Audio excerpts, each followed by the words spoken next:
네, 해가 바뀔수록 역대급이란 말이 점점 더 많이 나오고 있는 것 같습니다. 역대급 폭우, 역대급 폭염, 역대급 가뭄, 그리고 지금 올라오고 있는 역대급 태풍. 네, 세상은 이렇게 점점 때가 가까워옴을 알려주고 있는 것 같습니다. 사랑하는 도우 여러분, 우리 바르게 수도하고 바르게 깨달아서 상제님께서 쓰시고자 할 때 반드시 쓰임이 되는 사람이 되도록 합시다. 네, 오늘은 맹자에 나오는 구절을 한번 같이 공부해 볼까 합니다. 맹자의 제자 중에 옥녀자라는 사람이 있었습니다. 어느 날 임나라 사람이 옥녀자에게 묻기를 예여식 숙중, 무슨 뜻이냐, 예와 먹는 것 중에 무엇이 중요합니까? 라고 물었습니다. 옥녀자가 말하기를 왈예 중 예가 중요합니다. 네, 예가 중요하다. 그러면 색과 예 중에 무엇이 중요합니까? 또 물었습니다. 그랬더니 예가 또 중요하다. 이렇게 또 대답을 했습니다.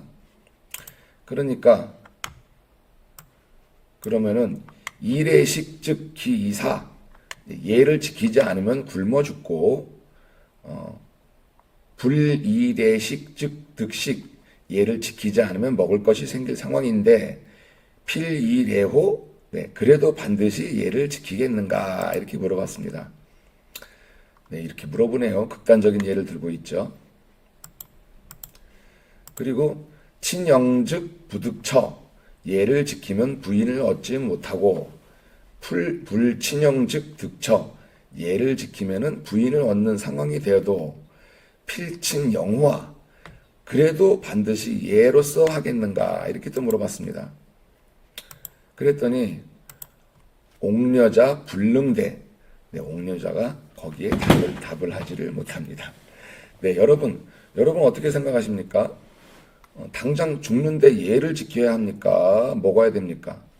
또 장가 못 가게 생겼는데 예를 차려야 합니까? 어떻게 해야 됩니까? 네, 제자가 뭐라고 얘기를 해줘야 하는데 뭐라 논리적으로 대답을 못한 거죠. 그래서 그게 그거랑 같냐라고 말은 못하고 어떻게 이야기해야 할지 모르는 거죠. 그래서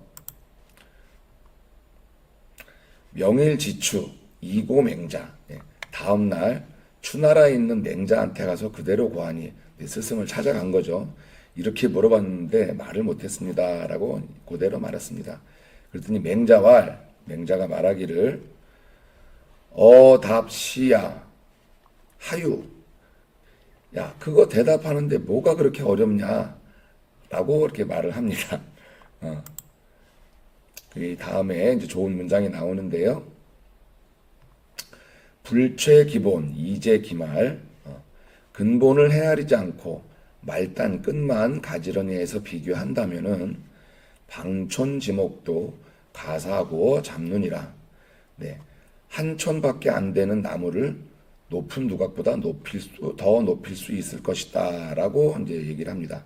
네, 방촌지목이라는 것은 사방이 한 촌의 길이인 나무 토막을 말합니다. 한 촌은 3cm를 말합니다. 3cm. 아주 작은 길이죠. 즉 사방 길이가 3cm인 작은 나무 토막을 말합니다. 방촌지목은. 그 잡누라는 것은 산 위에 있는 높은 누각을 말합니다. 무슨 뜻이냐? 이 작은 나무 토막도 누각 위에 올려놓으면은 그 나무 토막이 누각보다도 높은 것처럼 보일 수 있다는 뜻입니다. 여러분, 누각이 높습니까? 나무 토막이 높습니까? 네, 무르나 나나죠. 네, 맹자는 말을 다시 이어갑니다. 뒤에는 이제 한자를 읽지 않고 뜻만 읽겠습니다. 쇠가 깃털보다 무겁다고 하는 것이 어찌 적은 양의 새와 한 수레만큼의 깃털 무게를 말하는 것이겠느냐. 네, 같은 양이었을 때 새와 깃털을 비교하라 이 말이죠. 그리고 먹는 것 중에 중요한 것과 예 중에 가벼운 것을 비교한다면 당연히 먹는 것이 중요하고, 네, 색의 중요한 것과 예의 가벼운 것을 비교한다면 어찌 색이 더 중요하지 않겠느냐. 네. 무슨 뜻이냐? 먹는 것도 중요한 상황과 가벼운 상황이 있고 예를 차려야 될 중요한 상황과 가벼운 상황이 있죠. 단순하게 예의 가벼운 상황과 먹는 것의 중요한 상황을 똑같이 놓고 비교하면은 안 된다는 뜻입니다. 네, 색도 마찬가지죠. 네, 이 뜻은 그래서 전체적인 상황, 그 근본과 말단을 보고 판단을 해야지 그 말단만 보고 잘못된 판단을 할 수 있다는 뜻입니다. 여기서 주목해서 볼 문장이 다시 있는데요. 바로 방촌지목도 가사하고 잡누라는 뜻이 문구입니다. 네, 어디서 들어본 말이죠. 이 구절은 도주님께서 화천 직전에 박한경 도전에게 도전직을 맡기시면서 박종화 도인에게 하셨던 말씀이십니다. 태극구장 51절입니다. 네, 도주님께서는 이렇게 말씀하십니다. 새로운 도전은 시봉원, 수임 겸 도중 각 원의 업무 전반을 책임지되 의결에 따르면 되느니라 하시니 중화가 그렇게 하면 어떻게 되는 겁니까? 라고 물으니 바로 이 말씀을 하십니다. 방촌지목도 가사하고 잡느니라.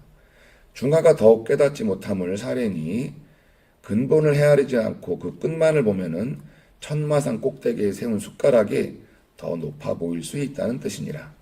모든 임원이 권한만 알고 의무를 모르면은 범람하여 본말이 전도되기 쉬우니 너는 협의의 의장으로서 한경이 그리 되지 않도록 책선하라. 네, 이 말씀은 그 당시 박한경 도전 때문에 하신 말씀이긴 하지만 곰곰이 생각해 보면은 비단 박한경 도전 한 사람에게 국한되는 말이 아닌 것 같습니다. 우리가 태극도에 입도했다고 해서 후천에 넘어가는 것도 보장이 되는 것이 아니고 또 임원이 되었다고 해서 도통을 보장받는 것도 아닙니다. 상제님의 진법대로 가르침대로 진심으로 행하고 변화된 사람만이 후천도 넘어가고 도통도 받을 것입니다. 도 여러분, 우리는 다행히 길을 잃지 않고 여기까지 잘 따라왔습니다.